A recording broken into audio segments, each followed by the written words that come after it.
वाहिगुरु जी का खालसा वाहिगुरु जी की फतेह। गुरु दर ते हाजिर गुरु सवारे खालसा जी, आप जी वडभागे हो जो 8वें पातशाह बाला प्रीतम सतगुरु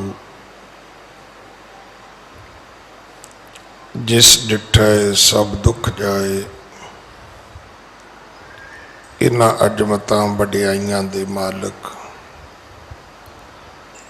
गुरु हरकृष्ण साहब महाराज जी दे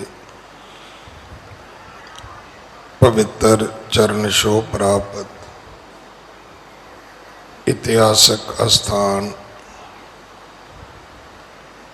गुरुद्वारा बंगला साहब जी की यात्रा करदे हां। जुगो जुग अटल छतर चवर तखत दे मालिक धन धन श्री गुरु ग्रंथ साहिब पातशाह महाराज जी दे हजूर मनुखा जीवन दियां घड़ियां नूं सफला कर रहे हो। सतगुरु सारियां दी यात्रा सफल करन। हुण समा है गुरु दरबार दे निजम अनुसार गुरु इतिहास दी चल रही लड़ीवार कथा दा अपनियां मन बिरतियां एकागर करो, रसना पवित्र कर दे एक बार, सारे उच्चारण करो जी सतनाम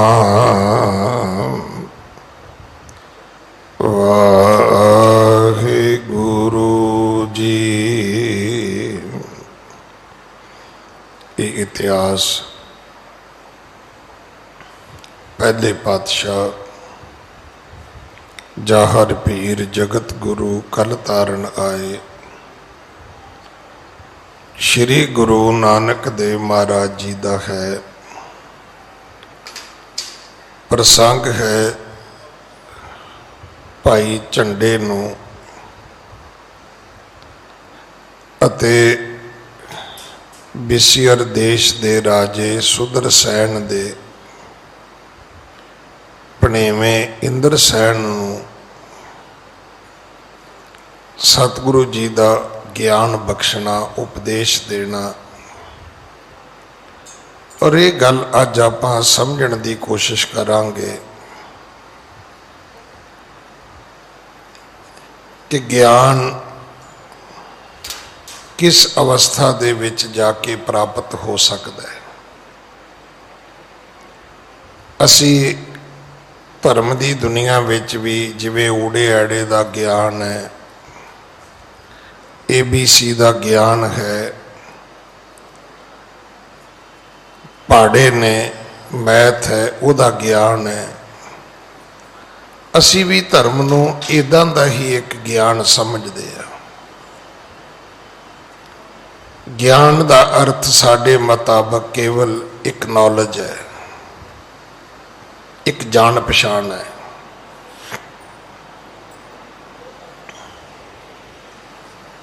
किसी दूसरे दे प्रति जानकारी होना असी इहनूं ज्ञान कहने आ। धर्म की दुनिया दे विच ज्ञान एक वो पद्धति है जिथे बंदा फिर परमात्मा नाल अभेद हो जाता है। जदों ज्ञान गुरु आत्म उपदेशों की बात आएगी फिर परमात्मा नाल एक मिकता होंदी है भाई। सो इस लड़ी नाल जुड़न तो पहला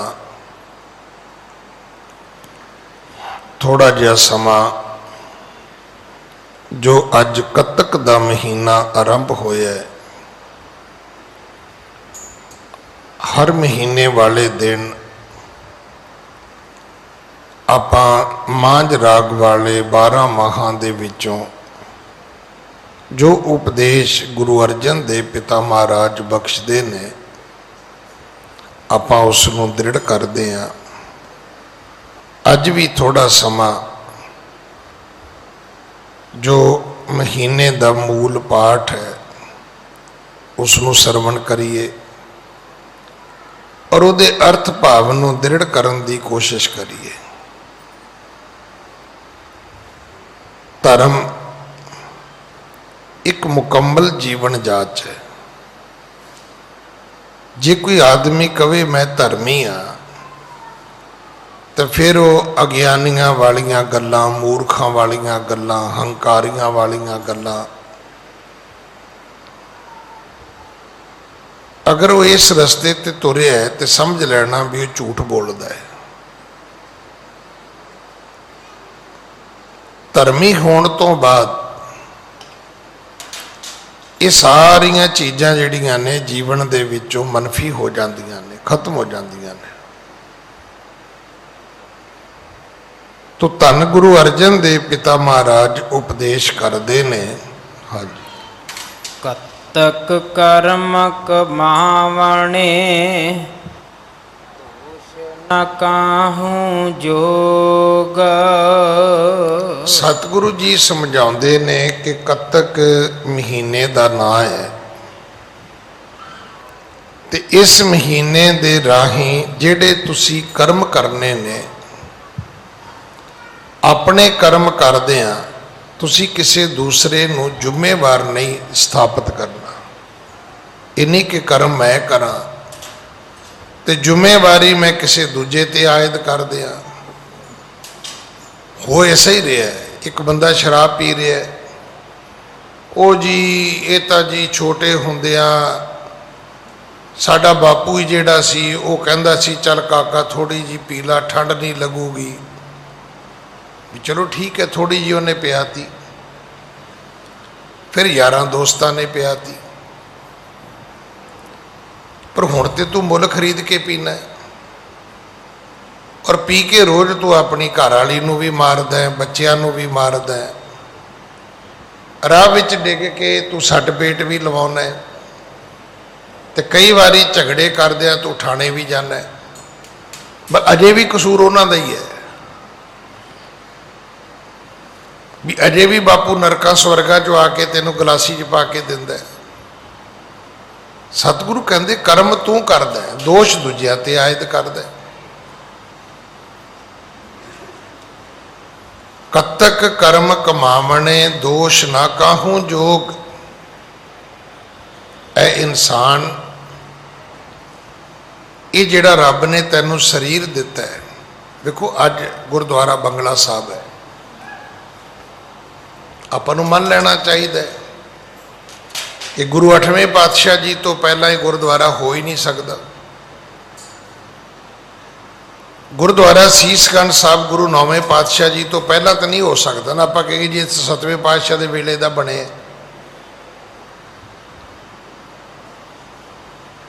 कि जदों दिल्ली विच गुरुद्वारे नहीं होणगे,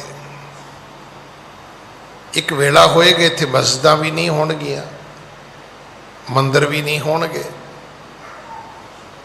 कि उदों लोग धर्म नहीं सी कमाउंदे। रब ने धर्म कमाउण वास्ते तुहानूं कोई कंक्रीट दा कोई बिल्डिंग स्ट्रक्चर नहीं दिता और साडी जिहड़ी गति है वो रुकी कित्थे है कि हुण जिहड़ा धर्म है वो सिर्फ गुरुद्वारे तक सीमित है, मंदिर तक सीमित है। नमाज पढ़नी है मस्जिद विच। अज तुसी वेखो किसी बंदे नूं पुछ लो झूठ बोलना, कहंदा जी गुरुद्वारे च ते बड़ा पाप है। पुछो जी हट्टी ते बोलो फिर तो पाप नहीं ना, घर बोलो तो फिर तो कोई पाप नहीं। गुरुद्वारे विच किसी नूं गाली दे दिओ तो पाप है, बिल्कुल पाप है बई। पर जे घर जाके कढ़ो फिर तो पुण्य है ना, फिर तो कोई पाप नहीं। ये गल सानू समझ नहीं आ रही कि जेडे मंदिर बने सी, जेडे गुरुद्वारे बने सी, ये धर्म सीखण वास्ते सी, कमाउण वास्ते नहीं सी।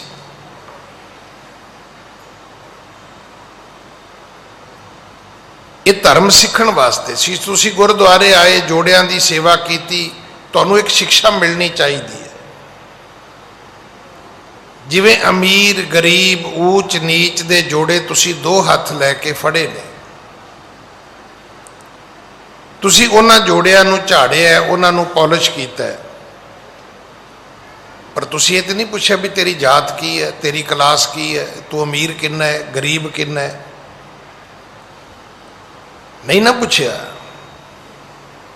ते जोड़ा घर चों बाहर निकल के फिर तुसी पूछना शुरू कर दिता। जोड़ा घर विच खलो के तुसी किसी नू अमीर गरीब नहीं मन्निया, इसे करके सेवा हुई। जे अमीर गरीब मानते तो सेवा होनी नहीं सी। तुसी झूठियां थालियां मांजते हो तो की थाली दी कोई पहचान करते हो भी आ मंगते दी थाली है, आ गरीब दी थाली है, आ अमीर दी थाली है? नहीं। जदों सारियां नूं रब दे बंदे समझ के तुसी भांडे मांजे तो सेवा हो गई। इहदा अर्थ सी कि तुसी सारियां नूं रब दे बंदे समझना सी। जदों रब दे बंदे समझोगे तो तुसी दुकान ते उन्हां नूं लुट नहीं सकोगे, रस्ते विच उन्हां नूं कुट नहीं सकोगे, फिर तो गल ही खत्म हो गई। गुरुद्वारे विच सानू लगदा नहीं जी गरीब नाल धक्का हुंदा है, ते जिहड़ा तू घर बह के गरीब नाल धक्का करदा वो ठीक है। इत्थे वेख्या होना तुसी कई बंदे ना उदां ही जिहदे मैले कुचैले कपड़े होणगे उहनूं फड़ के लई आउणगे। गुरुद्वारा है जी, बिल्कुल ठीक है गुरुद्वारा है, पर एक दिन इहनूं अपने घर भी लै जाना। जे तेनों इन्ना ही तरस आउंदा है, जे तेनों लगदा है वाकई ही गरीब है, तो एक दिन घर लै जा, इनू नवा, ये कपड़े धो, इनू नवे कपड़े लैके दे, पता लगे भी तेनों सारियां च रब दीद है। मतलब सारा तरस गुरुद्वारे च ही रह गया है। सारी दया भी गुरुद्वारे च है, सारी सेवा भी गुरुद्वारे च है, सारा पुण्य भी गुरुद्वारे च है। और हालात ये बन गए भी जो सारी दुनिया लुटी जाता वो भी आके गुरुद्वारे दान पुण्य करी जाता है। ये तो फिर मलक भागो वाली गल हो गई ना, भाई लालो वाली गल तो रही ना। तो ये जरूर चेता रखना, गुरु नानक भाई लालो दे घर जाएगा, मलक भागो दे घर तां पुलिस फड़न आएगी तां भी नहीं जाएगा। जे पुलिस भी फड़न आवे ना गुरु नानक नूं, तो गुरु नानक भाई लालो दे घरों भाई लालो दे घरों मलक भागो दे घर नहीं जाएगा जी। सतगुरु समझाते ने आ जिहड़ा तुहाडा शरीर है ये असल विच धरती है, धर्म बीजण वास्ते, धर्म कमाउण वास्ते। ते जिहड़े तुहाडे कर्म ने ये बीज है।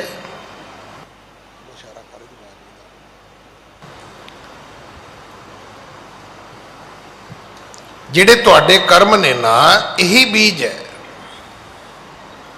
हुण तुसी जो बीजोगे शरीर रूपी खेत विच, शरीर रूपी धरती विच, धरती का सुभाव की है? धरती का सुभाव है भी तुसी जो बीजोगे ने उसनूं उगा देना है। धरती का सुभाव यह है भी जो बीज तुसी पा दोगे धरती विच, धरती ने उस बीज नूं प्रफुल्लित होने वास्ते, उगण वास्ते, वधन फुल्लण वास्ते उन्हें इसनूं एनर्जी दे देनी है, अपने कोलों पानी भी दे देना है, खुराक भी दे देनी है। शरीर धरती है, कर्म बीज ने, ते दुख ते सुख ये लगन वाले फुल ते फल ने। भाई मैं सवेरे भी बेनती की भी हर आदमी दूजे नूं हथ विखाउंदा जी मेरा हथ वेखो जी,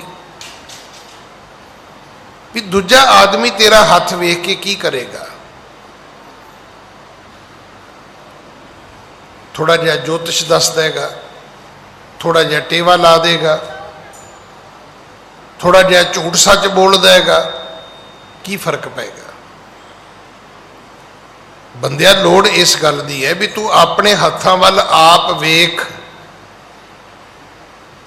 ਮੈਂ ਹਮੇਸ਼ਾ ਬੇਨਤੀ ਕਰਦਾ, ਜਿਹਦੇ ਹੱਥਾਂ ਦੇ ਕੰਮ ਚੰਗੇ ਨੇ ਉਹਦੇ ਕਰਮ ਕਦੇ ਮਾੜੇ ਨਹੀਂ ਹੋ ਸਕਦੇ।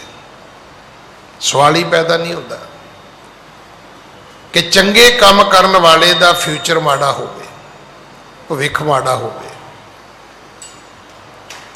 ਪਰ ਜਿਹੜਾ ਮਾੜੇ ਕੰਮ ਕਰਦਾ ਹੈ ਉਹਦੇ ਕਰਮ ਕਦੇ ਚੰਗੇ ਨਹੀਂ ਹੋ ਸਕਦੇ, ਉਹਦਾ ਫਿਊਚਰ ਕਦੇ ਚੰਗਾ ਨਹੀਂ ਹੋ ਸਕਦਾ। ਇਹ ਬੰਦਿਆ, ਇਹ ਜਿਹੜਾ ਜੀਵਨ ਹੈ ਇਹ ਕਰਮਾਂ ਰੂਪੀ ਖੇਤੀ ਹੈ। ਜੇ ਤੂੰ ਪਰਮਾਤਮਾ ਨੂੰ ਭੁੱਲ ਕੇ ਕਰਮ ਕਮਾਵੇਂਗਾ, ਕਤਕ ਕਰਮ ਕਮਾਵਣੇ ਦੋਸ਼ ਨਾ ਕਾਹੂ ਯੋਗ। ਇਹ ਦੋਸ਼ ਕਿਸੇ ਦੂਜੇ ਤੇ ਆਇਦ ਨਹੀਂ ਕਰਨੇ। ਮਤ ਸੋਚ ਕੇ ਗੁਆਂਢੀਆਂ ਨੇ ਇਦਾਂ ਕਰ ਦਿੱਤਾ ਹੈ। ਅੱਜ ਇੱਕ ਘਰ ਦੇ ਵਿੱਚ ਤੁਸੀਂ ਵੇਖੋ 3-4 ਮੈਂਬਰ ਨੇ, ਇੱਕ ਪੜ੍ਹ ਗਿਆ, ਇੱਕ ਰਹਿ ਗਿਆ, ਇੱਕ ਕਾਮਯਾਬ ਹੋ ਗਿਆ, ਇੱਕ ਫੇਲ ਹੋ ਗਿਆ। ਉਹ ਜਿਹੜਾ ਕਾਮਯਾਬ ਹੋ ਗਿਆ ਉਹ ਤੇ ਬਿਲਕੁਲ ਨਹੀਂ ਕਹਿੰਦਾ ਕਿ ਮੈਨੂੰ ਅਮਕੇ ਨੇ ਕੀਤਾ ਜੀ।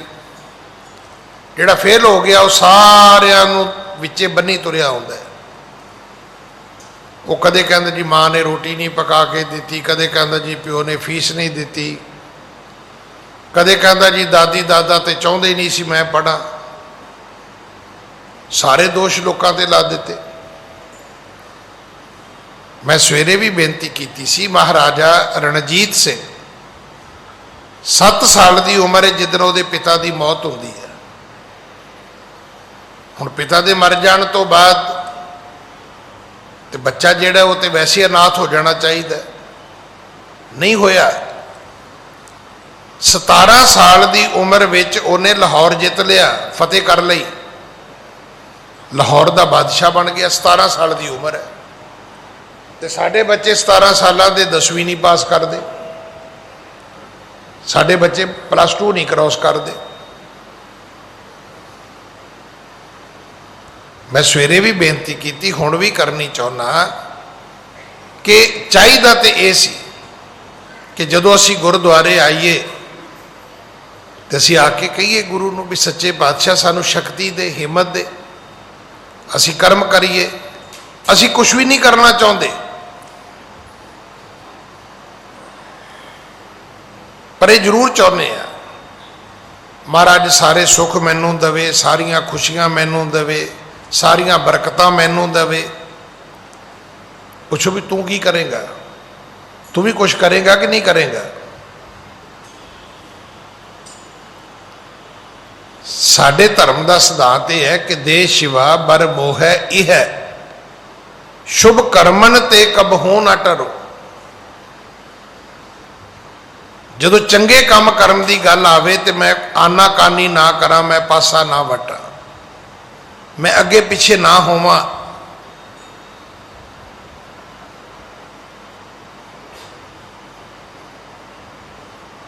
ਗੁਰੂ ਮੈਨੂੰ ਇਹ ਸ਼ਕਤੀ ਦੇ, ਮੈਨੂੰ ਇਹ ਬਲ ਦੇ, ਮੈਨੂੰ ਇਹ ਤਾਕਤ ਦੇ, ਸਮਰੱਥਾ ਦੇ ਕਿ ਸ਼ੁਭ ਕਰਮਨ ਤੇ ਕਬਹੂ ਨਾ ਟਰੋ, ਨਾ ਡਰੋ। ਅਰਸੋਂ ਜਬ ਜਾਏ ਲਰੋ, ਨਿਸ਼ਚੈ ਕਰ ਆਪਣੀ ਜੀਤ ਕਰੋ। ਜਦੋਂ ਦੁਸ਼ਮਣ ਨਾਲ ਲੜਨ ਦੀ ਵਾਰੀ ਆਵੇ ਤੇ ਮੈਂ ਆਸੇ ਪਾਸੇ ਨਾ ਹੋਵਾਂ, ਮੈਂ ਸਨਮੁਖ ਹੋ ਕੇ ਜੂਝਾਂ ਤੇ ਫਤਿਹ ਹਾਸਲ ਕਰਾਂ।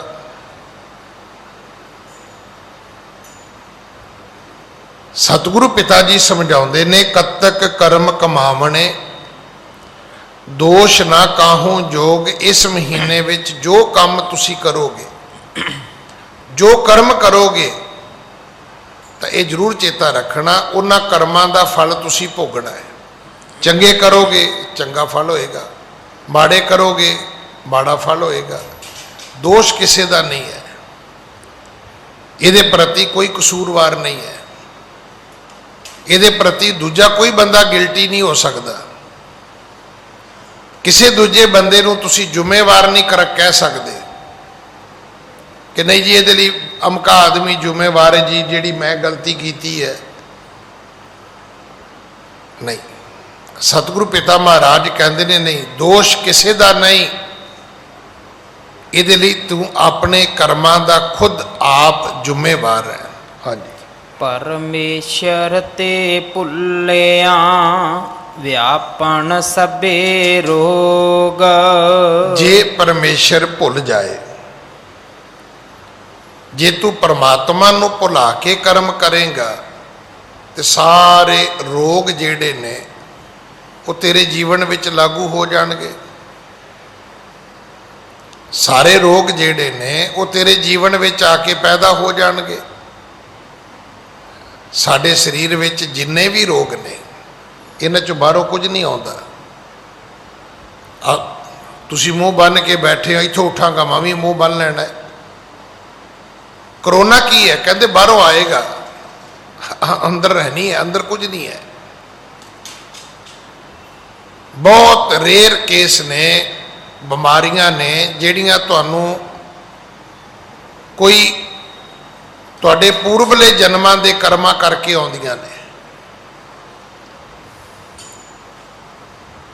ਥੋੜੇ ਜਿਹੇ ਰੋਗ ਨੇ, ਨਹੀਂ ਤਾਂ ਬਹੁਤੇ ਰੋਗ ਤਾਂ ਅਸੀਂ ਖੁਦ ਪੈਦਾ ਕੀਤੇ ਹੋਏ ਨੇ। ਖਸਮ ਵਸਾਰ ਕੀਏ ਰਸ ਭੋਗ, ਤਾਂ ਤਨ ਉੱਠ ਖਲੋਏ ਰੋਗ।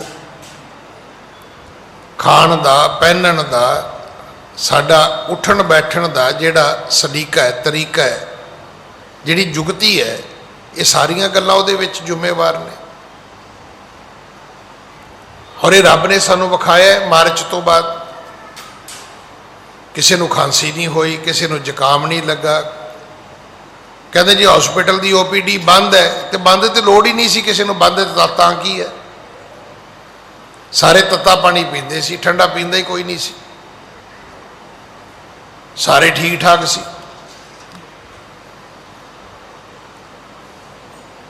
ਜੇ ਅਸੀਂ ਉਲਟਾ ਪੁਲਟਾ ਖਾਵਾਂਗੇ ਹੀ ਨਹੀਂ ਤੇ ਭਾਈ ਕਿਉਂ ਬਿਮਾਰ ਹੋਵਾਂਗੇ ਅਸੀਂ? ਤੁਸੀਂ ਵੇਖਿਆ 0% ਪੋਲੂਸ਼ਨ ਸੀ, ਕਿਵੇਂ ਹੋ ਗਿਆ? ਅਸੀਂ 550 ਵੀ ਵੇਖਿਆ। ਇਸ ਦਰਬਾਰ ਦੇ ਅੰਦਰ 13 ਮਸ਼ੀਨਾਂ ਲਾਈਆਂ ਸੀ ਮੈਂ, 에ਅਰ ਪਿਊਰੀਫਾਈ ਦੀਆਂ।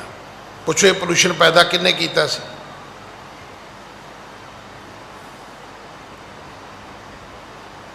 ਅਕਤੂਬਰ ਨਵੰਬਰ ਵਿੱਚ 13 ਮਸ਼ੀਨਾਂ ਲੱਗੀਆਂ ਨੇ ਤੇ ਅਪ੍ਰੈਲ ਵਿੱਚ 0 ਤੇ ਆ ਗਿਆ। ਉਹ ਬੰਦੇ ਤੇਰੇ ਕਰਕੇ ਤੇ ਪੋਲੂਸ਼ਨ 550 ਹੋ ਜਾਂਦਾ ਹੈ। ਇਹ ਪਰਮੇਸ਼ਰ ਤੇ ਭੁੱਲਿਆ ਵਿਆਪਣ ਸਭੇ ਰੋਗ। ਜਦੋਂ ਅਸੀਂ ਪਰਮਾਤਮਾ ਨੂੰ ਭੁਲਾ ਕੇ ਤੁਰੇ ਤੇ ਸਾਰੇ ਰੋਗ ਪੈਦਾ ਹੋ ਗਏ।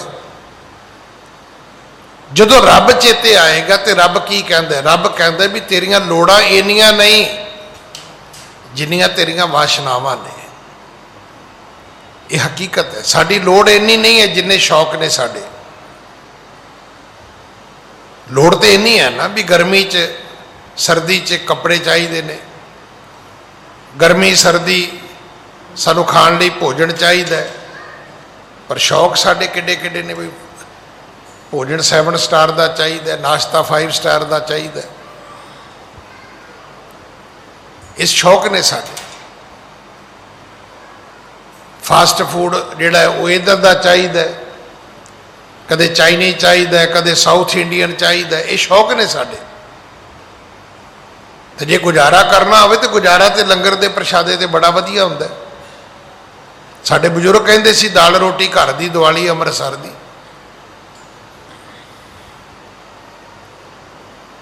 ਜਦੋਂ ਪਰਮੇਸ਼ਰ ਨੂੰ ਭੁਲਾਵਾਂਗੇ, ਜੇ ਰੱਬ ਨੂੰ ਚੇਤੇ ਕਰੀਏ ਤੇ ਇੰਨੇ ਸ਼ੌਕ ਹੋ ਹੀ ਨਹੀਂ ਸਕਦੇ। ਅੱਜ ਜਿਹੜੀ ਅੱਗੇ ਜਾ ਕੇ ਕਥਾ ਸੁਣਨੀ, ਉਹ ਕਥਾ ਵੀ ਇਹੋ ਹੀ ਹੈ। ਗੁਰੂ ਨਾਨਕ ਸਾਹਿਬ ਨੂੰ ਝੰਡਾ ਤੇ ਇੰਦਰਸੈਨ ਕਹਿੰਦਾ ਵੀ ਗਿਆਨ ਦਿਓ, ਤੇ ਸਤਿਗੁਰੂ ਕਹਿਣ ਲੱਗੇ ਪਹਿਲਾਂ ਗੁਰੂ ਦਸ਼ਨਾ ਦਿਓ। ਕਹਿਣ ਲੱਗੇ ਜੀ ਦਿੱਤੀ। ਸਤਿਗੁਰੂ ਕਹਿੰਦੇ ਜੋ ਕੁਝ ਹੈਗਾ ਦੇ ਦਿਓ, ਕਹਿੰਦੇ ਜੀ ਸਾਰਾ ਹੀ ਦਿੱਤਾ। ਪਰਿਵਾਰ ਵੀ ਦਿੱਤਾ ਤੇ ਕਾਰੋਬਾਰ ਵੀ ਦਿੱਤਾ। ਸਤਿਗੁਰੂ ਕਹਿੰਦੇ ਹੁਣ ਕੀ ਬਚਿਆ? ਕਹਿੰਦੇ ਜੀ ਸਰੀਰ। ਮਹਾਰਾਜ ਕਹਿੰਦੇ ਇਹ ਵੀ ਦੇ ਦਿਓ। ਕਹਿੰਦੇ ਜੀ ਇਹ ਵੀ ਦਿੱਤਾ। ਪੁੱਛਿਆ ਹੁਣ ਕੀ ਬਚਿਆ? ਕਹਿੰਦਾ ਜੀ ਅੰਤੇਕਰਨ, ਹਿਰਦਾ। ਸਤਿਗੁਰੂ ਕਹਿੰਦੇ ਇਹ ਵੀ ਦੇ ਦਿਓ, ਇਹ 5 ਤੱਤਾਂ ਤੋਂ ਬਣੇ ਆ। ਦੇਤਾ। ਕਹਿੰਦੇ ਹੁਣ ਦੱਸੋ। ਕਹਿਣ ਲੱਗੇ ਜੀ ਸਾਡਾ ਸ਼ੰਕਾ। ਕਹਿੰਦੇ ਇਹ ਕਿੱਥੋਂ ਆ ਗਿਆ?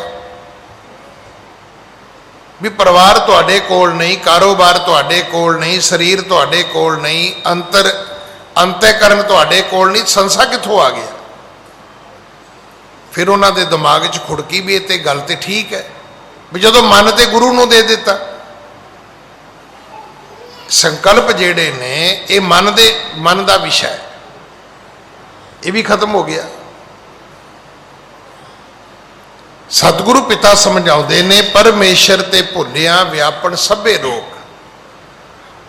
ਕੋਈ ਵੀ ਕੰਮ ਕਰਦੇ ਆ ਜਦੋਂ ਰੱਬ ਚੇਤੇ ਹੋਏਗਾ ਰੋਗ ਆ ਹੀ ਨਹੀਂ ਸਕਦੇ।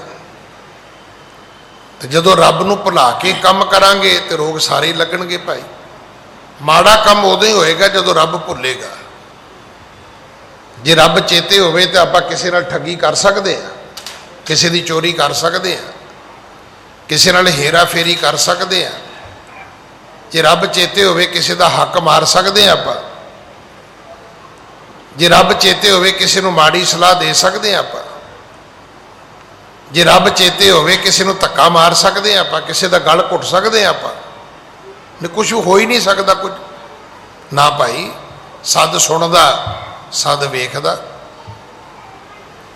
ਇਹ ਸਾਰਾ ਕੁਝ ਉਦੋਂ ਹੁੰਦਾ ਵੀ ਕੌਣ ਰੱਬ, ਕਿਹੜਾ ਰੱਬ, ਕਿੱਥੇ ਰੱਬ। ਫਿਰ ਅਸੀਂ ਅਗਲੇ ਨੂੰ ਪੁੱਛਦੇ ਦੱਸ ਓਏ ਰੱਬ ਨੇੜੇ ਕਿ ਘਸੁੰਨ? ਉਹ ਕਹਿੰਦਾ ਜੀ ਘਸੁੰਨ ਨੇੜੇ ਹੈ, ਕਿਉਂਕਿ ਰੱਬ ਨੂੰ ਭੁਲਾ ਦਿੱਤਾ, ਉਹਨੇ ਵੀ ਭੁਲਾ ਦਿੱਤਾ। ਪਰ ਜੇ ਰੱਬ ਚੇਤੇ ਹੋਵੇ ਤੇ ਫਿਰ ਲੋੜ ਨਹੀਂ ਹੈ। ਫਿਰ ਤਾਂ ਦੁਕਾਲੰਗ ਪ੍ਰਣਾਸ਼ੀ ਦਿਆਲੰਗ ਸਰੂਪੇ ਸਦਾ ਅੰਗ ਸੰਗੇ ਅਪੰਗੰਗ ਵਿਭੂਤੇ। ਹਾਂਜੀ।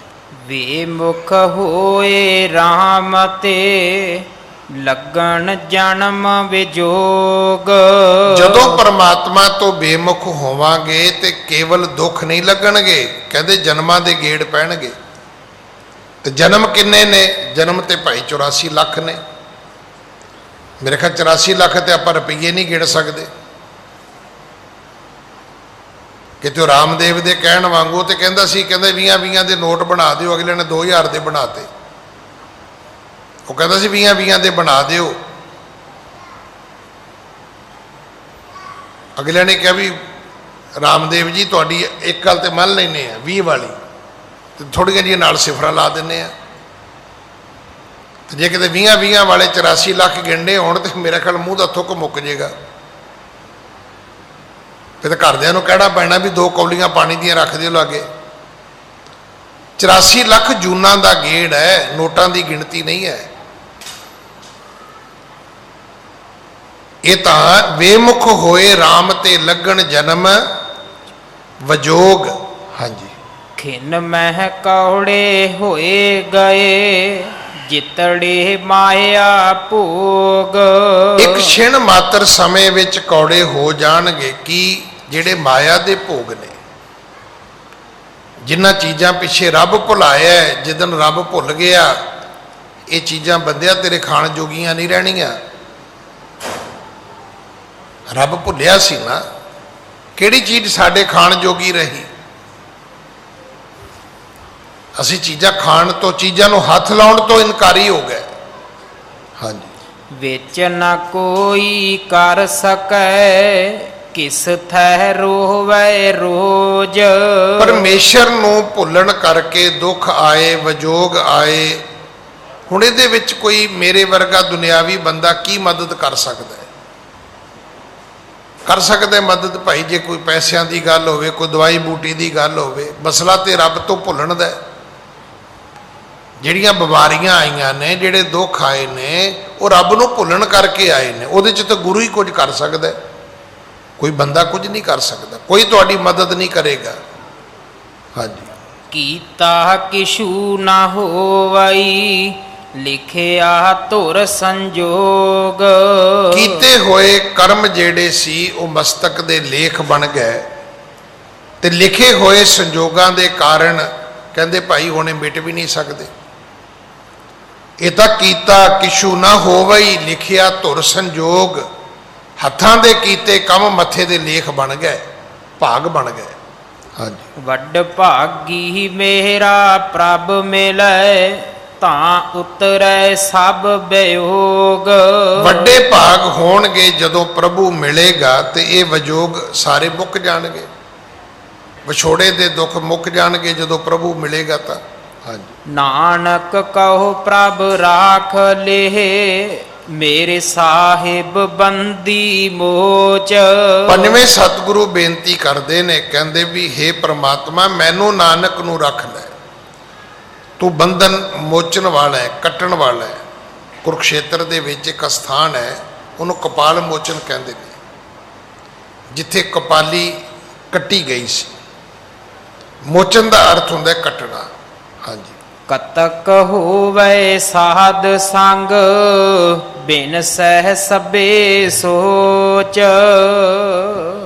ਜੇ ਕੱਤਕ ਦਾ ਮਹੀਨਾ ਰੱਬ ਦੇ ਪਿਆਰਿਆਂ ਦੇ ਵਿੱਚ ਹੋਏਗਾ ਤੇ ਸਾਰੀਆਂ ਸੋਚਾਂ, ਚਿੰਤਾਵਾਂ, ਫਿਕਰ ਸਭ ਸੰਸੇ ਮੁੱਕ ਜਾਣਗੇ ਭਾਈ, ਸਭ ਖਤਮ ਹੋ ਜਾਏਗਾ ਜਦੋਂ ਸਤਿਗੁਰੂ ਕਿਰਪਾ ਕਰਨਗੇ। ਪਰ ਇਹ ਚੀਜ਼ ਰੱਬ ਦੇ ਪਿਆਰਿਆਂ ਵਿੱਚ ਬਹਿ ਕੇ ਹੋ ਸਕਦੀ ਹੈ। ਦੁਨੀਆਦਾਰਾਂ ਵਿੱਚ ਬਵੋਗੇ, ਉਹਨਾਂ ਨੇ ਤੁਹਾਨੂੰ ਸੋਚਾਂ ਤੋਂ ਮੁਕਤ ਨਹੀਂ ਹੋਣ ਦੇਣਾ। ਮੈਨੂੰ ਵੀ ਬੜੀ ਦੇਰ ਬਾਅਦ ਗੱਲ ਸਮਝ ਆਈ ਵੀ ਜਿਹੜੇ ਹਸਪੀਟਲਾਂ ਵਾਲੇ ਨੇ, ਜਦੋਂ ਕੋਈ ਮੇਜਰ ਕੋਈ ਪੇਸ਼ੈਂਟ ਹੁੰਦਾ ਹੈ ਤਾਂ ਉਹ ਮਿਲਣ ਗਿਲਣ ਤੋਂ ਕਿਉਂ ਰੋਕਦੇ ਨੇ? ਉਦੋਂ ਦਿੱਲੀ ਵਿੱਚ ਅਪੋਲੋ ਨਹੀਂ ਸੀ ਬਣਿਆ, ਮਦਾਂਤਾ ਨਹੀਂ ਸੀ ਬਣਿਆ, ਅਸਕੌਟ ਬਣਿਆ ਸੀ ਨਵਾਂ ਨਵਾਂ। ਤੇ ਅਕਾਲ ਤਖਤ ਸਾਹਿਬ ਦੇ ਹੈੱਡ ਗ੍ਰੰਥੀ ਸਾਹਿਬ ਸੀ ਗਿਆਨੀ ਪ੍ਰੀਤਮ ਸਿੰਘ। ਇਹ ਗੱਲ ਮੈਂ ਬੜੀ ਵਾਰੀ ਆਪ ਜੀ ਨਾਲ ਸਾਂਝੀ ਕੀਤੀ ਹੈ। ਉਦੋਂ ਉਹਨਾਂ ਦਾ ਬਾਈਪਾਸ ਹੋਇਆ ਤੇ ਮੇਰੇ ਖਿਆਲ 2-2.25 ਲੱਖ ਰੁਪਈਆ ਖਰਚ ਆਇਆ। ਉਦੋਂ 2-2.25 ਲੱਖ ਦੀ ਬੜੀ ਕੀਮਤ ਸੀ। 2.25 ਲੱਖ ਦਾ ਦਿੱਲੀ 'ਚ ਫਲੈਟ ਮਿਲ ਜਾਂਦਾ ਸੀ DDA ਦਾ।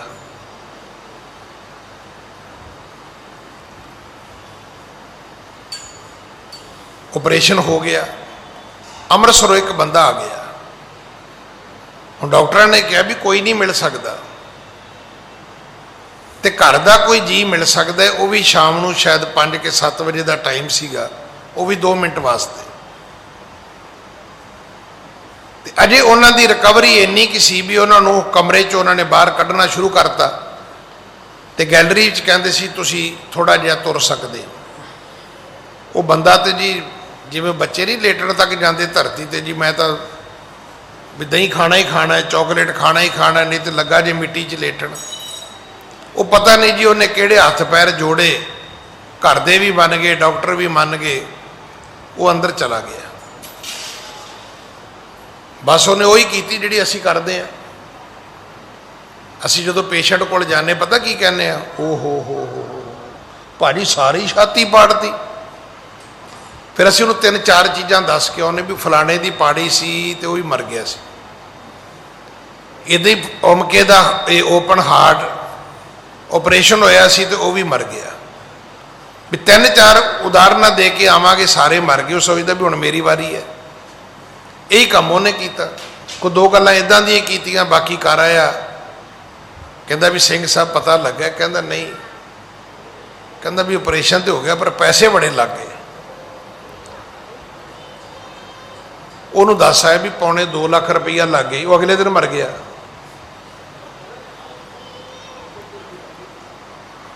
ਅਗਲੇ ਦਿਨ ਉਹਨਾਂ ਦੀ ਮੌਤ ਹੋ ਗਈ। ਜੇ ਗੁਰਮੁਖਾਂ ਵਿੱਚ ਨਹੀਂ ਬੈਠੋਗੇ ਤੁਹਾਡੀਆਂ ਸੋਚਾਂ ਨਹੀਂ ਮੁੱਕਣਗੀਆਂ। ਦੁਨਿਆਵੀ ਬੰਦਿਆਂ ਦਾ ਤੇ ਕੰਮ ਹੀ ਇਹ ਹੈ। ਸੰਸਾਰੀ ਬੰਦਿਆਂ ਵਿੱਚ ਜਦੋਂ ਬੈਠੋਗੇ ਇਹ ਤਾਂ ਸਨਸਨੀ ਪੈਦਾ ਕਰਨਗੇ। ਤੁਹਾਡੇ ਅੰਦਰ ਐਸਾ ਤੌਖਲਾ ਪੈਦਾ ਕਰ ਦੇਣਗੇ, ਐਸਾ ਡਰ ਪੈਦਾ ਕਰ ਦੇਣਗੇ, ਐਸਾ ਤਰੋ ਪੈਦਾ ਕਰ ਦੇਣਗੇ। ਅੱਜ ਵੀ ਕਈ ਲੋਕ ਐਸੇ ਨੇ ਅਜੇ ਘਰਾਂ ਚੋਂ ਬਾਹਰ ਨਹੀਂ ਆਏ, ਤੇ ਜਿਹੜੇ ਬੰਦੇ ਇੱਥੇ ਗੁਰਦੁਆਰੇ ਆਉਣ ਲੱਗ ਗਏ ਨੇ, ਪਤਾ ਕੀ ਕਹਿੰਦੇ ਨੇ? ਕਹਿੰਦੇ ਗਿਆਨੀ ਜੀ ਸਾਨੂੰ ਤੇ ਮਹਾਰਾਜ ਨੇ ਬਚਾ ਲਿਆ, ਨਹੀਂ ਤਾਂ ਟੀਵੀ ਦੀਆਂ ਖਬਰਾਂ ਨੇ ਇਹ ਸਾਬਤ ਕਰਤਾ ਸੀ ਵੀ ਜੇ ਘਰੋਂ ਬਾਹਰ ਨਿਕਲੇ ਤੇ ਵਾਪਸ ਨਹੀਂ ਆਉਂਦੇ, ਕਰੋਨਾ ਲੈ ਜਾਏਗਾ ਤੁਹਾਨੂੰ। ਵਿਲ ਪਾਵਰ ਹੀ ਖਤਮ ਹੋ ਗਈ। ਇਸ ਕਰਕੇ ਗੁਰਮੁਖਾਂ ਦੀ ਸੰਗਤ ਵਿੱਚ ਆਓ। ਸੰਗਤ ਵਿੱਚ ਆਉਣ ਵਾਲਾ ਕੰਮ ਕਰਨ ਤੋਂ ਨਹੀਂ ਡਰਦਾ, ਮਿਹਨਤ ਕਰਨ ਤੋਂ ਨਹੀਂ ਡਰਦਾ, ਪਰ ਉਹਦੇ ਅੰਦਰ ਇੱਕ ਰੱਬ ਦਾ ਭਰੋਸਾ ਆਉਂਦਾ ਹੈ। ਕਤਕ ਹੋਵੇ ਸਾਧ ਸੰਗ ਬਿਨਸੈ ਸਭੇ ਸੋਚ। ਇਹ ਮਹੀਨਾ ਯਤਨ ਕਰੋ ਕਿ ਰੱਬ ਦੇ ਪਿਆਰਿਆਂ ਦੀ ਸੰਗਤ ਵਿੱਚ ਬਤੀਤ ਹੋਵੇ। ਦੁਨੀਆਦਾਰਾਂ ਨਾਲ ਬੈਠੋਗੇ ਤਾਂ ਉਹਦੇ ਇੱਕ ਕਹਾਣੀ ਸੁਣਾਉਣਗੇ ਵੀ ਉੱਥੇ ਇੱਕ ਮਰ ਗਿਆ ਕਰੋਨੇ ਨਾਲ, ਦੂਜਾ ਕਹਿੰਦਾ ਉੱਧਰ ਵੀ ਮਰ ਗਿਆ, ਅੱਜ ਕਹਿੰਦਾ ਜੀ ਉੱਥੇ ਬੈੱਡ ਨਹੀਂ ਮਿਲਦੇ। ਤੁਹਾਨੂੰ ਇਹੀ ਖਬਰਾਂ ਸੁਣਾਉਣਗੇ ਲੋਕ। ਪਰ ਇੱਥੇ ਆਓਗੇ ਤੁਹਾਨੂੰ ਹਿੰਮਤ ਮਿਲੇਗੀ, ਸ਼ਕਤੀ ਮਿਲੇਗੀ, ਗੁਰੂ ਪਿਤਾ ਦੇ ਦਰ ਤੋਂ ਤੁਹਾਨੂੰ ਬਲ ਮਿਲੇਗਾ, ਇੰਨੀ ਤਾਕਤ ਮਿਲੇਗੀ ਵੀ ਅਸੀਂ ਤਾਂ ਦੁਸ਼ਮਣ ਨਾਲ ਲੜ ਪਈਏ, ਕਰੋਨਾ ਵਿਚਾਰਾ ਕੀ ਹੈ, ਕੁਝ ਵੀ ਨਹੀਂ ਹੈਗਾ। ਆਪਣੇ ਅੰਦਰ ਸ਼ਕਤੀ ਪੈਦਾ ਕਰੀਏ, ਹਿੰਮਤ ਪੈਦਾ ਕਰੀਏ, ਗੁਰੂ ਨੂੰ ਕਹੀਏ ਕਿ ਮਹਾਰਾਜ ਮੇਰੇ ਸਿਰ ਤੇ ਹੱਥ ਰੱਖੋ ਤੁਸੀਂ। ਹਾਂਜੀ। ਸੋ ਸਰੂਪ ਅਬ ਦੇਹੋ ਦਿਖਾਈ, ਜਾਂ ਮਹਿ ਕਬਹੂ ਨ ਆਵਣ ਜਾਈ। ਇਹ ਬਸੀਅਰ ਦੇਸ਼ ਦੀ ਕਥਾ ਹੈ। ਝੰਡਾ ਤੇ ਚੰਦਰ ਇੰਦਰਸੈਨ ਇਹ ਗੁਰੂ ਸਾਹਿਬ ਦੇ ਕੋਲ ਆਏ ਨੇ। ਇਹ ਕਹਿਣ ਲੱਗੇ ਵੀ ਮਹਾਰਾਜ ਸਾਨੂੰ ਉਹ ਸਰੂਪ ਵਿਖਾਓ ਜਿਹਦੇ ਤੋਂ ਬਾਅਦ ਕਦੇ ਆਉਣਾ ਤੇ ਜਾਣਾ, ਜੰਮਣਾ ਤੇ ਮਰਨਾ ਨਹੀਂ ਹੋਵੇਗਾ। ਹਾਂਜੀ। ਹਰਖ ਸ਼ੋਕ ਕੈ ਦੁੰਦ ਬਹੀਨਾ, ਜੋ ਕਹਿ ਮਲ ਤੇ ਹਵੈ ਨ ਮਲੀਨਾ। ਜਿੱਥੇ ਹਰਖ ਨਹੀਂ ਹੋਵੇਗਾ, ਸ਼ੋਕ ਨਹੀਂ ਹੋਵੇਗਾ। ਹੁਣ ਅਸੀਂ ਇਹ ਤੇ ਚਾਹੁੰਦੇ ਵੀ ਦੁੱਖ ਨਾ ਹੋਵੇ, ਪਰ ਸੁੱਖ ਹੋਣਾ ਚਾਹੀਦਾ ਹੈ, ਗਮੀ ਨਾ ਹੋਵੇ, ਖੁਸ਼ੀ ਹੋਣੀ ਚਾਹੀਦੀ ਹੈ। ਸਤਿਗੁਰੂ ਕਹਿੰਦੇ ਇਸ ਤਰ੍ਹਾਂ ਨਹੀਂ ਹੁੰਦਾ। ਦਿਨ ਤੇ ਸਰ ਪਰ ਪੌਸੀ ਰਾਤ। ਜੇ ਖੁਸ਼ੀ ਹੈ ਤੇ ਗਮੀ ਵੀ ਹੋਏਗੀ, ਜੇ ਭਾਈ ਸੁੱਖ ਹੈ ਤੇ ਦੁੱਖ ਵੀ ਹੋਏਗਾ। ਹੁਣ ਇਹਦੀ ਬੜੀ ਸੌਖੀ ਗੱਲ ਸਮਝਣ ਵਾਲੀ ਹੈ ਵੀ ਤੁਹਾਨੂੰ ਕਿੱਦਾਂ ਪਤਾ ਲੱਗਾ ਵੀ ਸੁੱਖ ਹੈ? ਤੁਹਾਨੂੰ ਦੁੱਖ ਨੇ ਦੱਸਿਆ ਵੀ ਸੁੱਖ ਕੀ ਹੈ, ਤੁਹਾਨੂੰ ਗਮੀ ਨੇ ਦੱਸਿਆ ਵੀ ਖੁਸ਼ੀ ਕੀ ਹੁੰਦੀ ਹੈ। ਜੇ ਗਮੀ ਨਾ ਹੁੰਦੀ ਤੇ ਸਾਨੂੰ ਖੁਸ਼ੀ ਦਾ ਪਤਾ ਹੀ ਨਹੀਂ ਸੀ ਲੱਗਣਾ, ਅਹਿਸਾਸ ਹੀ ਨਹੀਂ ਸੀ ਹੋਣਾ, ਉਹਦੀ ਫੀਲਿੰਗ ਹੀ ਨਹੀਂ ਸੀ ਆਉਣੀ ਜ਼ਿੰਦਗੀ 'ਚ ਕਦੇ। ਜਿਹੜੀ ਸੁੱਖ ਦੀ ਫੀਲਿੰਗ ਹੈ ਉਹ ਕਿੱਥੋਂ ਹੈ? ਦੁੱਖ 'ਚੋਂ ਨਿਕਲਦੇ ਆ, ਫਿਰ ਕਹਿੰਦੇ ਹੁਣ ਸੁੱਖ ਦਾ ਸਾਹ ਹੈ। ਜੇ ਤੁਸੀਂ ਗਰਮੀ 'ਚੋਂ ਆਏ ਹੋ ਏਸੀ 'ਚ ਤੇ ਤੁਹਾਨੂੰ ਲੱਗਾ ਵੀ ਇਹ ਤਾਂ ਬਹੁਤ ਵਧੀਆ ਹੈ, ਤੇ ਜੇ ਕਿਤੇ ਜਨਵਰੀ 'ਚ ਏਸੀ 'ਚ ਆ ਜਾਂਦੇ ਤੇ ਕੀ ਕਹਿਣਾ ਸੀ ਵੀ ਮਾਰਨਾ? ਕਹਿੰਦਾ ਮੈਂ ਤਾਂ ਪਹਿਲੇ ਹੀ ਠਰ ਕੇ ਆਇਆ ਬਾਹਰੋਂ, ਅੱਗੋਂ ਤੁਸੀਂ ਏਸੀ ਚਲਾ ਕੇ ਬੈਠੇ ਹੋ। ਗਰਮੀ 'ਚੋਂ ਨਹੀਂ ਆਓਗੇ, ਸਰਦੀ ਦਾ ਅਹਿਸਾਸ ਖਤਮ ਹੋ ਜਾਏਗਾ। ਸਰਦੀ 'ਚੋਂ ਨਹੀਂ ਆਓਗੇ ਤੇ ਤੁਹਾਨੂੰ ਕੀ ਪਤਾ ਹੀਟਿੰਗ ਕੀ ਹੁੰਦੀ ਹੈ, ਹੀਟਰ ਕੀ ਹੁੰਦੇ ਨੇ, ਕਮਰੇ ਦੀ ਗਰਮਾਇਸ਼ ਕੀ ਹੁੰਦੀ ਹੈ, ਉਹ ਤਾਂ ਫੀਲਿੰਗ ਹੀ ਖਤਮ ਹੋ ਜਾਏਗੀ। ਹੁਣ ਇਹ ਦੋਵੇਂ ਕਹਿਣ ਲੱਗੇ ਗੁਰੂ ਨਾਨਕ ਸਾਹਿਬ ਸਾਨੂੰ ਉਹ ਅਵਸਥਾ ਦਿਓ ਜਿੱਥੇ ਦੁੱਖ ਨਹੀਂ, ਜਿੱਥੇ ਹਰਖ ਸ਼ੋਕ ਨਹੀਂ, ਜਿੱਥੇ ਮੈਲ ਹੁੰਦਿਆਂ ਵੀ ਬੰਦਾ ਮਲੀਨ ਨਹੀਂ ਹੈ। ਵੇਖੋ ਕੈਸੀ ਬਾਤ ਹੈ। ਕਿਸੇ ਬੰਦੇ ਨੇ ਵਿਸ਼ਟਾ ਕੀਤੀ ਹੈ, ਕਿਸੇ ਬੰਦੇ ਨੇ ਵਿਸ਼ਟਾ ਕੀਤੀ, ਗੰਦਗੀ ਹੈ। ਹੁਣ ਉਹ ਗੰਦਗੀ ਹਨੇਰਾ ਹੈ, ਪਤਾ ਹੀ ਨਹੀਂ, ਸੂਰਜ ਚੜ ਗਿਆ, ਸੂਰਜ ਦੀਆਂ ਕਿਰਨਾਂ ਆਈਆਂ ਤੇ ਪਤਾ ਲੱਗਿਆ ਵੀ ਇਹ ਗੰਦਗੀ ਕਿਸੇ ਗਊ ਦੀ ਹੈ, ਇਹ ਕਿਸੇ ਮੱਝ ਦੀ ਹੈ, ਇਹ ਕਿਸੇ ਬੰਦੇ ਦੀ ਹੈ। ਪਰ ਜਿਨ੍ਹਾਂ ਕਿਰਨਾਂ ਨੇ, ਜਿਨ੍ਹਾਂ ਸੂਰਜ ਦੀਆਂ ਕਿਰਨਾਂ ਨੇ ਦੱਸਿਆ, ਚਾਨਣ ਕੀਤਾ, ਵਿਖਾਈ, ਕੱਲੀ ਕੱਲੀ ਗੰਦਗੀ ਵਿਖਾਈ ਹੈ, ਤੁਸੀਂ ਹੈਰਾਨ ਹੋਵੋਗੇ। ਗੰਦਗੀ ਗੰਦਗੀ ਹੈ, ਪਰ ਗੰਦਗੀ ਨੂੰ ਵਿਖਾਉਣ ਵਾਲੀਆਂ ਸੂਰਜ ਦੀਆਂ ਕਿਰਨਾਂ ਗੰਦੀਆਂ ਨਹੀਂ ਹੋਈਆਂ। ਉਹ ਗੰਦਗੀ ਤੇ ਪੈ ਕੇ ਵੀ ਗੰਦੀਆਂ ਨਹੀਂ ਹੋਈਆਂ। ਮੈਲ ਹੁੰਦਿਆਂ ਵੀ ਮਨ ਮਲੀਨ ਨਹੀਂ ਹੋਵੇਗਾ। ਕਹਿਣ ਲੱਗੇ ਮਹਾਰਾਜ ਉਹ ਅਵਸਥਾ ਦਿਓ ਸਾਨੂੰ, ਉਦਾਂ ਦੀ ਗਤੀ ਬਖਸ਼ੋ ਸਾਨੂੰ। ਹਾਂਜੀ। ਸੁਣ ਕਰ ਬਿਨੈ ਦੀਨ ਦੁਖ ਗੰਜਣ, ਬੋਲੇ ਹੇਤ ਭਗਤ ਪ੍ਰੰਭ ਭੰਜਨ। ਦੁੱਖਾਂ ਨੂੰ ਖਤਮ ਕਰਨ ਵਾਲੇ ਗੁਰੂ ਨਾਨਕ ਸਾਹਿਬ ਨੇ ਸੁਣਿਆ, ਭਰਮਾਂ ਨੂੰ ਮਟਾਉਣ ਵਾਲੇ ਗੁਰੂ ਨਾਨਕ ਸਾਹਿਬ ਨੇ ਸੁਣਿਆ ਤੇ ਮੁਖ ਤੋਂ ਬਚਨ ਆਖੇ। ਹਾਂਜੀ। ਗਿਆਨਾਨੰਦ ਮੈਂ ਚਾਹੋ ਜੇ ਮਗਣਾ, ਨਿਜ ਸਰੂਪ ਕੀ ਲੇਵ ਕੋ ਲੱਗਣਾ। ਜੇ ਤੁਸੀਂ ਗਿਆਨਾਨੰਦ ਪਰਮਾਤਮਾ ਵਿੱਚ ਮਗਨ ਰਹਿਣਾ ਚਾਹੁੰਦੇ ਹੋ, ਹਰ ਵਕਤ ਉਸ ਅਵਸਥਾ ਵਿੱਚ। ਅਸੀਂ ਕੁਝ ਖਾਂਦੇ ਆ ਨਾ, ਤੇ ਪਤਾ ਤੁਹਾਨੂੰ ਉਹ ਜਿਹੜਾ ਮੂੰਹ ਦਾ ਜਿਹੜਾ ਉਹ ਟੇਸਟ ਬਣਦਾ ਹੈ, ਉਹਦੀ ਲਾਈਫ ਕਿੰਨੀ ਹੈ? ਕੁਛ ਵੀ ਨਹੀਂ। ਬਹੁਤ ਦੁਨੀਆ ਦਾ ਸਵਾਦਿਸ਼ਟ ਭੋਜਨ ਹੈ, ਤੁਸੀਂ ਬੁਰਕੀ ਤੋੜੀ ਮੂੰਹ ਚ ਪਾਈ, ਜਿੰਨਾ ਚਿਰ ਉਹ ਬੁਰਕੀ ਮੂੰਹ ਚ ਰੋਕੀ ਹੋਈ ਹੈ ਉਹਨਾਂ ਚਿਰ ਉਹਦਾ ਟੇਸਟ ਹੈ। ਜਦੋਂ ਗਲੇ ਤੋਂ ਥੱਲੇ ਉਤਰ ਗਈ, ਖਤਮ। ਹੁਣ ਕੀ ਹੈ? ਹੁਣ ਕਹੋਗੇ ਦੁਬਾਰਾ ਪਾਈਏ। ਤੁਸੀਂ ਆਈਸਕ੍ਰੀਮ ਖਾ ਕੇ ਵੇਖ ਲਓ, ਜਿੰਨਾ ਚਿਰ ਤੁਹਾਡੇ ਮੂੰਹ ਚ ਹੈ ਉਹਦਾ ਟੇਸਟ ਹੈ, ਜਦੋਂ ਗਲੇ ਤੋਂ ਥੱਲੇ ਉਤਰ ਗਈ, ਖਤਮ। ਫਿਰ ਉਹ ਫਲੇਵਰ ਦੁਬਾਰਾ ਉਹ ਟੇਸਟ ਲੈਣ ਵਾਸਤੇ ਤੁਹਾਨੂੰ ਫਿਰ ਚਮਚਾ ਚੁੱਕਣਾ ਪਏਗਾ, ਫਿਰ ਖਾਣੀ ਪਏਗੀ।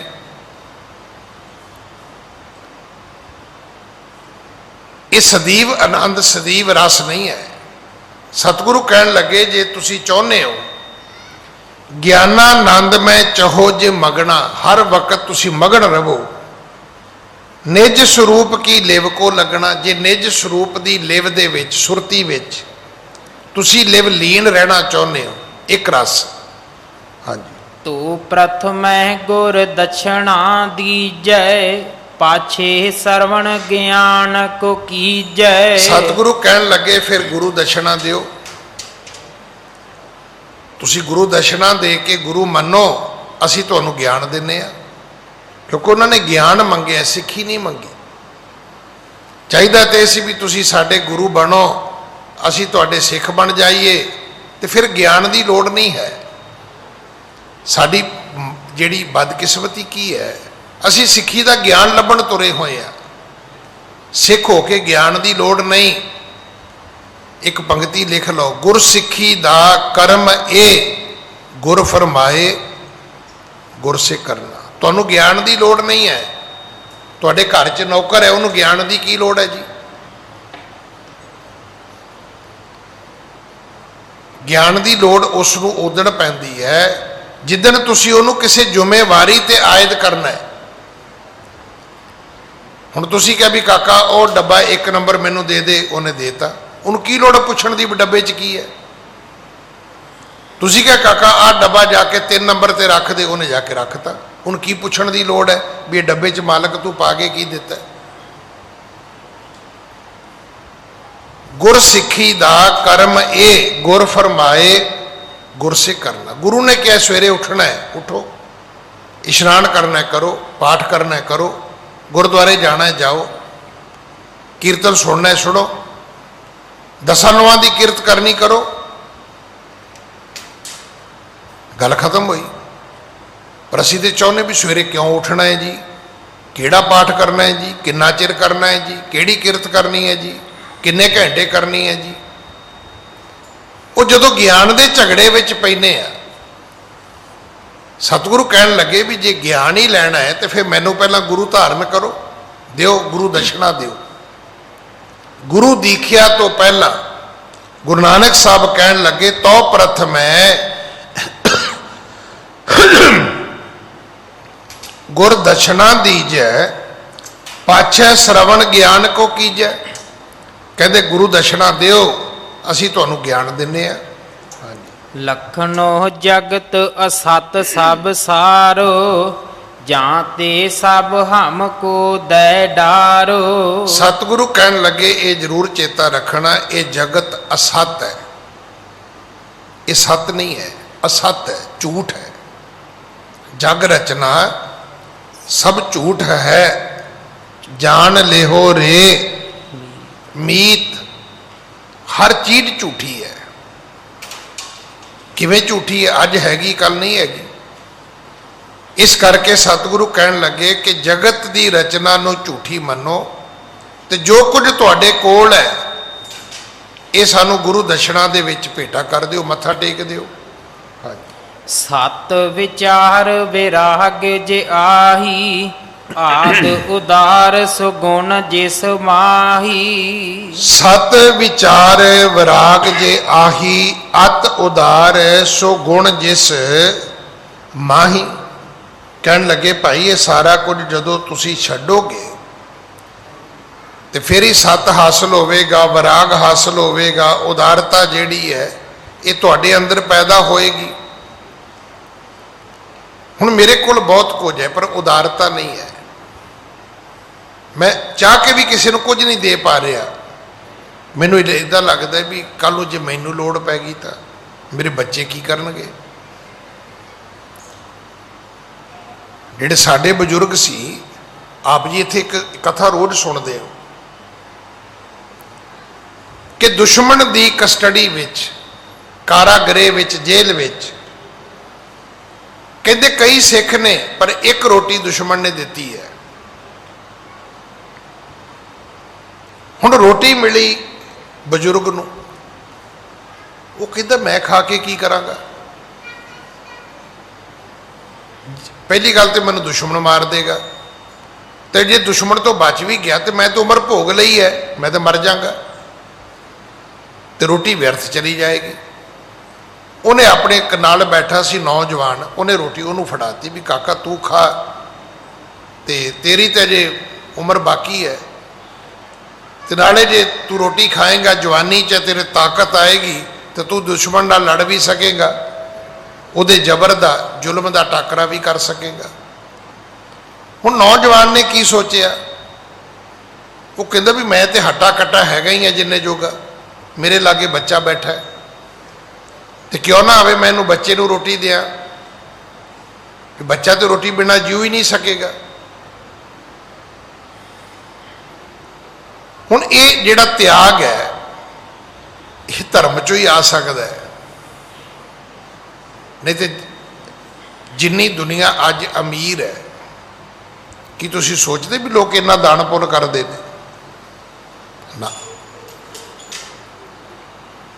ਸਭ ਤੋਂ ਵੱਧ ਮੰਦਿਰ ਇੱਥੇ ਨੇ, ਗੁਰਦੁਆਰੇ ਇੱਥੇ ਨੇ, ਮਸਜਿਦਾਂ ਇੱਥੇ ਨੇ, ਪਾਠ ਪੂਜਾ ਇੱਥੇ ਹੈ, ਬਾਹਰਲੇ ਮੁਲਕਾਂ 'ਚ ਕੋਈ ਨਹੀਂ ਹੈ। ਪਰ ਸਭ ਤੋਂ ਵੱਧ ਚੈਰਿਟੀ ਉੱਥੇ ਹੈ। ਇੱਕ ਇੱਕ ਬੰਦਾ ਮਿਲੀਅਨ, ਬਿਲੀਅਨ, ਟ੍ਰਿਲੀਅਨ ਦਾਨ ਕਰੀ ਜਾਂਦਾ ਹੈ। ਤੇ ਜੇ ਸਾਡੇ ਕੋਈ ਦਾਨ ਦੇ ਵੀ ਜਾਵੇ ਗੁਰਦੁਆਰੇ, ਕਿਸੇ ਮੰਦਿਰ ਨੂੰ, ਕਿਸੇ ਨੂੰ, ਤੁਸੀਂ ਅੱਜ ਕਿਸੇ ਮੰਦਿਰ ਨੂੰ ਪੁੱਛ ਲਓ, ਉਹ ਕਹਿਣਗੇ ਜੀ ਸਾਡੇ ਕੋਲੇ 7 ਕੁਆਂਟਲ ਸੋਨਾ ਹੈ, ਸਾਡੇ ਕੋਲੇ 50 ਕੁਆਂਟਲ ਸੋਨਾ ਹੈ। ਵੀ ਦੱਸੋ ਕਰਨਾ ਕਿਹਦੇ ਗੋਡੇ ਗਿੱਟਿਆਂ ਤੇ ਸੋਨਾ ਲਾਉਣਾ ਹੈ ਤੁਸੀਂ? ਜੇ ਤੁਹਾਨੂੰ ਦਾਨ ਆਇਆ ਤੇ ਤੁਸੀਂ ਇਹਦੇ ਹਸਪੀਟਲ ਬਣਾਓ, ਇਹਦੇ ਸਕੂਲ ਬਣਾਓ, ਇਸੇ ਮੰਦਿਰ ਦੇ ਨਾਂ ਤੇ ਬਣਾ ਦਿਓ ਜਿਵੇਂ ਅਸੀਂ ਬਣਾਏ ਨੇ। ਆਪਾਂ ਗੁਰੂ ਦੇ ਨਾਂ ਤੇ ਸਕੂਲ ਕਾਲਜ ਖੋਲ੍ਹ ਰਹੇ ਹਾਂ ਨਾ, ਇੱਥੇ ਦਵਾਖਾਨਾ ਖੋਲ੍ਹਿਆ, ਕਿੰਨੇ ਲੋਕਾਂ ਨੂੰ ਫਾਇਦਾ ਹੋ ਰਿਹਾ। ਕੱਲ੍ਹ ਨੂੰ MRI ਲੱਗੇਗੀ, ਕਿੰਨੇ ਲੋਕਾਂ ਨੂੰ ਫਾਇਦਾ ਹੋਏਗਾ। ਤੇ ਜੇ 5 ਕਰੋੜ ਦਾ ਸੋਨਾ ਲੈ ਕੇ ਰੱਖ ਲਾਂਗੇ ਲਾਕਰ 'ਚ, ਉਹਦੇ 'ਚੋਂ ਕੀ ਨਿਕਲਣਾ ਹੈ? ਕੁਛ ਵੀ ਨਹੀਂ। ਸਤਿਗੁਰੂ ਕਹਿਣ ਲੱਗੇ ਵੀ ਭਾਈ ਜੇ ਸਤ ਵੈਰਾਗ ਪੈਦਾ ਕਰਨਾ ਹੈ ਤੇ ਦੁਨੀਆ ਨੂੰ ਅਸਤ ਸਮਝੋ ਤੇ ਸਭ ਕੁਝ ਸਾਡੀ ਭੇਟਾ ਦਿਓ, ਟੇਕੋ ਮੱਥਾ। ਹਾਂਜੀ। ਤਾਂ ਕੋ ਸਹਿਜ ਸੁਭਾਇਕ ਗਿਆਨਾ, ਹਵੈ ਆਵਤ ਹੈ ਆਨੰਦ ਮਹਾਨਾ। ਤਦੋਂ ਫਿਰ ਸਹਿਜ ਸੁਭਾਵਕ ਤੁਹਾਨੂੰ ਗਿਆਨ ਤੇ ਆਨੰਦ ਜਿਹੜਾ ਹੈ ਇਹ ਹਾਸਲ ਹੋਵੇਗਾ, ਪ੍ਰਾਪਤ ਹੋਵੇਗਾ। ਹਾਂਜੀ। ਜਿਨ ਮੈਂ ਇਹ ਗੁਣ ਪਾਇਤ ਨਾਹੀ, ਚਾਹੇ ਕਿ ਗਿਆਨ ਹੋਏ ਉਰ ਮਾਹੀ। ਪਰ ਜਿਹੜੇ ਤਿਆਗ ਨਹੀਂ ਕਰਨਾ ਚਾਹੁੰਦੇ, ਛੱਡਣਾ ਕੁਝ ਨਹੀਂ ਚਾਹੁੰਦੇ, ਫੜ ਕੇ ਅਸਤ ਸੰਸਾਰ ਨੂੰ ਬੈਠੇ ਨੇ, ਉੱਦਾਂ ਕਹੀ ਜਾਂਦੇ ਨੇ ਮਹਾਰਾਜ ਜੀ ਗਿਆਨ ਦੇ ਦਿਓ, ਤੇ ਮਹਾਰਾਜ ਕਹਿੰਦੇ ਕਾਹਦਾ ਗਿਆਨ ਦਈਏ ਤੁਹਾਨੂੰ? ਝੂਠ ਨੂੰ ਤੁਸੀਂ ਘੁੱਟ ਕੇ ਫੜਿਆ ਹੋਇਆ ਹੈ। ਜਿਹੜੀ ਬਿਨਸਨਹਾਰ ਦੁਨੀਆ ਹੈ, ਪਕੜ ਤੁਹਾਡੀ ਉਹਦੇ ਨਾਲ ਹੈ। ਗਿਆਨ ਤੁਸੀਂ ਰੱਬ ਦਾ ਚਾਹੁੰਦੇ ਹੋ ਭਾਈ। ਰੱਬ ਦਾ ਤੇ ਆਕਾਰ ਹੀ ਕੋਈ ਨਹੀਂ, ਉਹਦਾ ਤੇ ਸਰੂਪ ਹੀ ਕੋਈ ਨਹੀਂ ਹੈ। ਉਹ ਤੇ ਬਿਲਕੁਲ ਨਿਰਾਕਾਰ ਹੈ। ਹਾਂਜੀ। ਤਿੰਨ ਕੋ ਕਰਨੋ ਲਖੋ ਅਕਾਰਥ, ਸਦ ਹੀ ਲੰਪਟ ਜਗਤ ਪਦਾਰਥ। ਇਸ ਕਰਕੇ ਤਿੰਨ ਕੋ ਕਰਨੋ ਲਖੋ ਅਕਾਰਤ, ਸਦ ਹੀ ਲੰਪਟ ਜਗਤ ਪਦਾਰਥ। ਤੇ ਜੇ ਝੂਠ ਦੇ ਨਾਲ ਹੀ ਤੁਹਾਡੀ ਪਕੜ ਹੈ, ਅੱਜ ਕਿਸੇ ਬੰਦੇ ਨੂੰ ਪੁੱਛ ਲੈਣਾ ਕਿਹੜੇ ਗੁਰਦੁਆਰੇ ਜਾਣਾ ਹੈ, ਕਿਉਂ ਜਾਣਾ ਹੈ, ਉਹ ਕਹਿੰਦਾ ਮਹਾਰਾਜ ਕੰਮ ਧੰਦਾ ਬੜਾ ਵਧੀਆ ਚਲਾਉਂਦੇ ਨੇ। ਅਸੀਂ ਗੁਰਦੁਆਰੇ ਆ ਕੇ ਵੀ ਅਸਤ ਨਾਲ ਹੀ ਜੁੜਨਾ ਚਾਹੁੰਦੇ ਹਾਂ, ਧਨ ਸੰਪਤੀ ਵਧਾਉਣੀ ਚਾਹੁੰਦੇ ਹਾਂ, ਪਰਿਵਾਰ ਵਧਾਉਣਾ ਚਾਹੁੰਦੇ ਹਾਂ, ਪਦਵੀ ਵਧਾਉਣੀ ਚਾਹੁੰਦੇ ਹਾਂ, ਸਦਾ ਇਸ ਦੁਨੀਆ ਤੇ ਰਹਿਣਾ ਚਾਹੁੰਦੇ ਹਾਂ, ਦੁਨੀਆ ਨੂੰ ਆਪਣੇ ਅਕੋਰਡਿੰਗ ਚਲਾਉਣਾ ਚਾਹੁੰਦੇ ਹਾਂ। ਇਸੇ ਕਰਕੇ ਥੋੜਾ ਬਹੁਤਾ ਅਸੀਂ ਧਰਮ ਕਰਮ ਕਰਦੇ ਹਾਂ। ਇਸ ਕਰਕੇ ਨਹੀਂ ਕਰਦੇ ਵੀ ਰੱਬ ਕਵੇ ਵੀ ਇਹ ਚੀਜ਼ਾਂ ਤੂੰ ਤੇਰੇ ਕੋਲ ਲੈ ਲਈਏ, ਅਸੀਂ ਕਵਾਂਗੇ ਨਾ ਨਾ ਨਾ ਬਾਬਾ ਨਾ, ਇਹਨਾਂ ਚੀਜ਼ਾਂ ਪਿੱਛੇ ਤੇ ਥੋੜੀ ਬਹੁਤੀ ਮੈਂ ਤੇਰੀ ਮਾਲਾ ਫੇਰਦਾ। ਹਾਂਜੀ।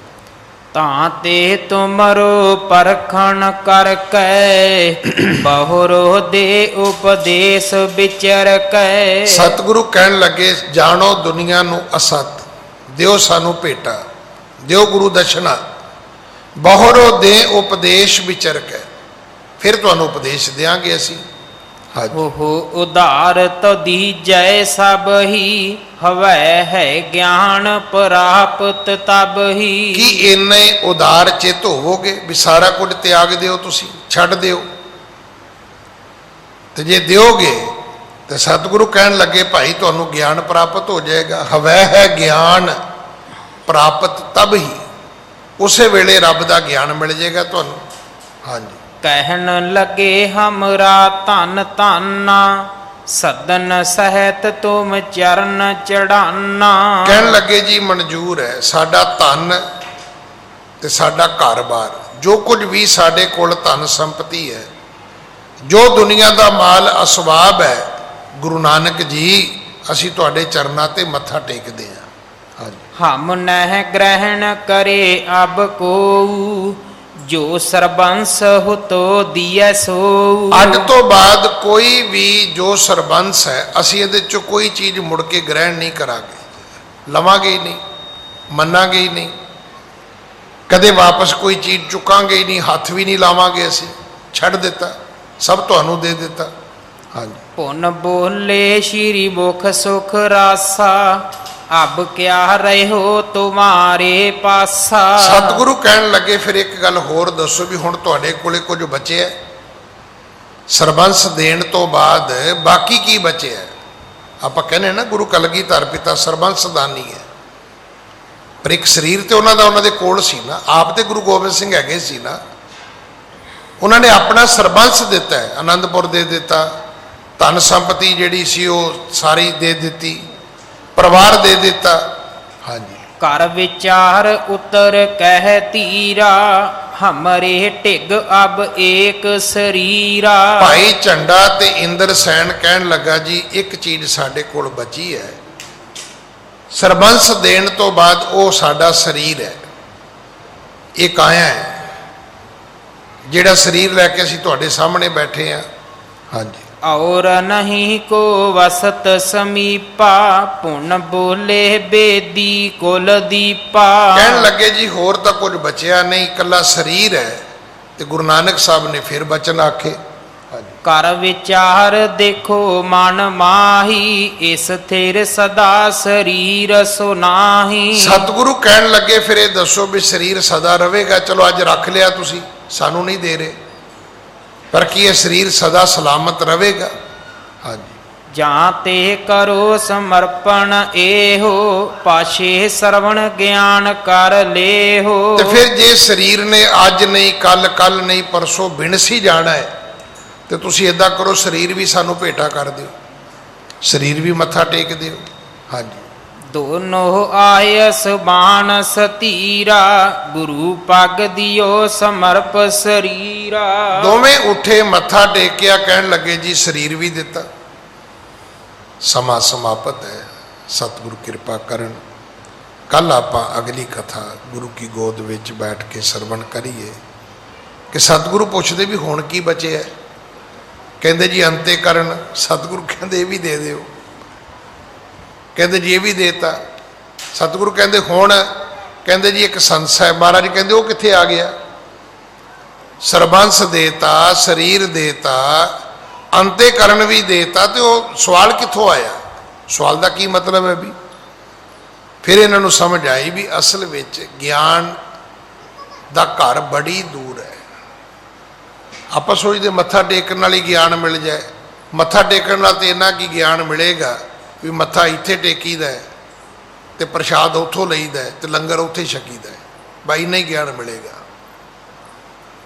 ਗੱਡੀ ਉੱਥੇ ਖੜੀ ਕਰੀਦੀ ਹੈ, ਪਰਚੀ ਉੱਥੋਂ ਲਈਦੀ ਹੈ, ਕਿਰਪਾਨ ਭੇਟ ਉੱਥੇ ਹੁੰਦੀ ਹੈ, ਡੂਨਾ ਪ੍ਰਸ਼ਾਦ ਦਾ ਉੱਥੋਂ ਮਿਲਦਾ ਹੈ। ਹੁਣ ਇਹਨੂੰ ਆਪਾਂ ਰੱਬ ਦਾ ਗਿਆਨ ਕਹੀਏ? ਨਹੀਂ, ਇਹ ਸਿਰਫ ਗੁਰਦੁਆਰੇ ਦਾ ਗਿਆਨ ਹੈ। ਜੇ ਰੱਬ ਦਾ ਗਿਆਨ ਲੈਣਾ ਤੇ ਸਭ ਕੁਝ ਛੱਡਣਾ ਪਏਗਾ। ਇਹ ਬੜੀ ਅਧਿਆਤਮਕ ਕਥਾ ਹੈ। ਸਤਿਗੁਰੂ ਕਿਰਪਾ ਕਰਨ ਸਾਨੂੰ ਸਮਝ ਆ ਸਕੇ। ਭੁੱਲਾਂ ਬਖਸ਼ੋ ਜੀ, ਫਤਿਹ ਬੁਲਾਓ। ਵਾਹਿਗੁਰੂ ਜੀ ਕਾ ਖਾਲਸਾ, ਵਾਹਿਗੁਰੂ ਜੀ ਕੀ ਫਤਿਹ।